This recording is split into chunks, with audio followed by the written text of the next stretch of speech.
Hello everyone, this is Ashley Tucker. Thank you for joining me today. I'm going to be doing another card today using the July 2018 Simon Says Stamp Card Kit. So to start out, I have a piece of Canson watercolor paper taped down to a board because I'm going to be doing some watercoloring. And then I took this watermelon stamp from the stamp set and I stamped it all over the background.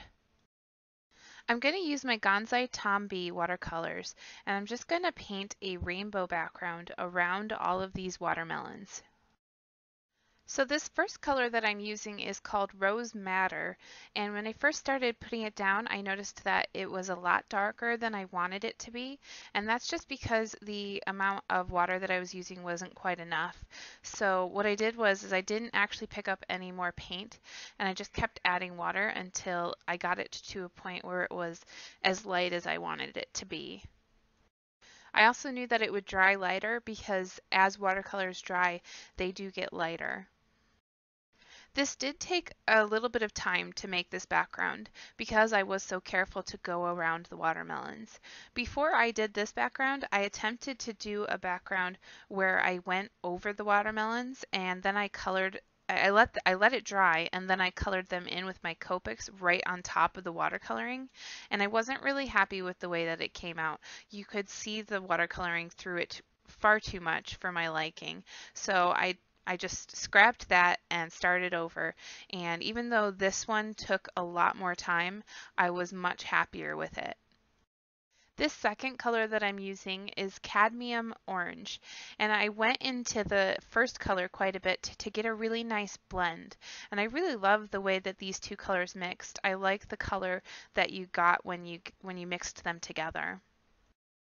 This next color that I'm using in my little rainbow is cadmium yellow. This is my second time using the Gansai Tambi watercolors, and I have to say that I'm still really pleased with them. I have no regrets purchasing these. I love the way that the colors come out. They're very vibrant, and I haven't had watercolors in the past that would get these really vibrant colors. They'd always be very washed out, and with these, you can, if you want that washed out color, you can just add more water, but you can also get really vibrant color with these. This next color is Sap Green Light. I thought it was a very summertime bright green, and it went really well with the watermelons. I wanted all of these colors for this rainbow to be very bright and very summery because watermelons make me think of the summer. So every time I make a card with these watermelons, I'm gonna go for those really summery colors. With this next color, I kind of strayed from the typical rainbow, mostly because I was looking at my color chart for my watercolors and I saw this one and I really liked this color and I wanted to use it, so that's why I chose to use it. This is the Hooker's Green, which is a very, very strange name for a green, but that's what the package says.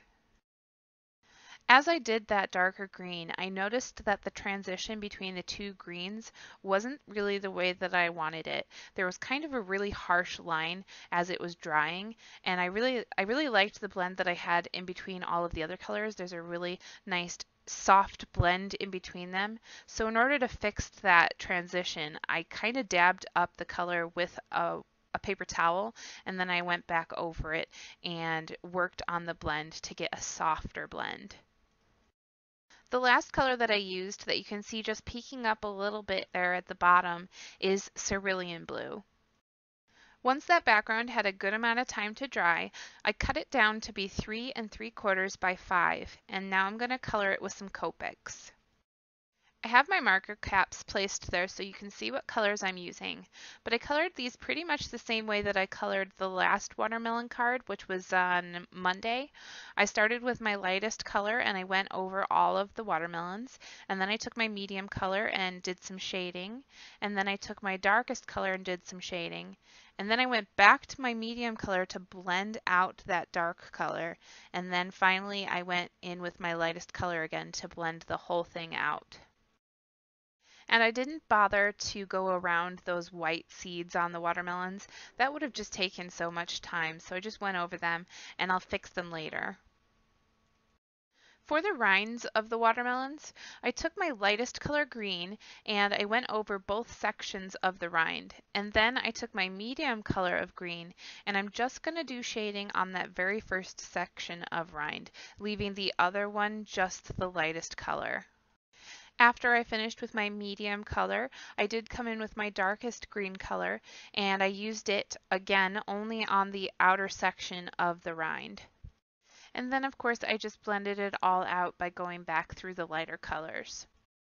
Once I had all the Copic coloring done, I pulled out my white gel pen and I'm going to add lots of little details with this.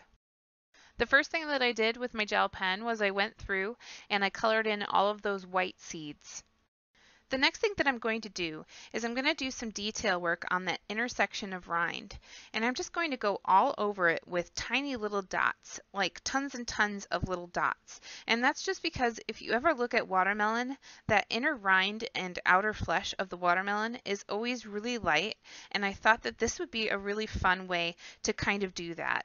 It's not, realistic, but I thought this would be a really interesting way to portray that. After that, I decided to do some little dots in between the watermelons on the background, just to kind of fill up that space a little bit and to give it a little bit of interest. Finally, the last thing that I did with my gel pen is I just added a little bit of a highlight on each one of the watermelons. Once I had the background completed, I pulled out this pre-made white card base that came in the card kit, and I also pulled out this piece of white foam that has adhesive on both sides of it, and I'm going to be using that to pop up my background on the card base. This foam piece added some really great dimension, but I do want to warn you, the adhesive on it is extremely strong. So once you place it on your card, it is not coming off. So you got to get that placement right the first time. Now I'm going to work on the sentiment. So I have this piece of white cardstock, which I cut to 2 1/4 by 3 1/2. And I'm going to use the stamp which says "You're one in a melon," and I'm going to stamp that using my Simon Says stamp Intense black ink. Now I also cut out a piece of vellum to be 2 3/4 by 4, and I used my ATG gun to adhere the sentiment panel onto that piece of vellum. I pulled out that white gel pen one more time and I went all the way around the edge of the vellum with some dashed lines. Next, I used my ATG gun to adhere this panel to my background, and I have to admit that I was a little bit sad to cover so much of this background because I love the way that this background came out, and it kind of felt like, I did all that middle work for no reason after I put that on there, but I also thought that this layout was so perfect for this card that I had to do it. I took out my little container of half pearls and I chose 4 pink ones to go in each of the 4 corners of this white panel, and I'm just going to adhere those down with some Tombow glue. I used my Wink of Stella glitter brush and I went over each one of the letters on the sentiment to make them nice and sparkly. The last thing that I did for this card was I added even more dashed lines. You know me, I love my dashed lines. While I was doing these dashed lines, my kitty cat jumped up and she wanted to say hello to everyone. This is my kitty Bellatrix. We call her Bella for short. I did try really hard to call her over to get her in the actual frame of the camera a little better so that you could see her. She poked her head in a little bit, but she's a cat, so she doesn't really listen that well and she just does what she wants, but I love her. She's my little baby. Anyways, I went around that white panel with some dashed lines and I just used one of my really light gray Arteza markers to do those. And then this card was all done. Thank you for watching today. I hope you really enjoyed this card design using the July 2018 Simon Says stamp card kit. All of the supplies that I used can be found in the description down below. If you enjoyed watching, please be sure to hit the subscribe button so that you can see all of my future videos. I'm going to be back with a new video on Monday. Again, thank you very much for watching. I appreciate all of you, and I hope you have a great weekend.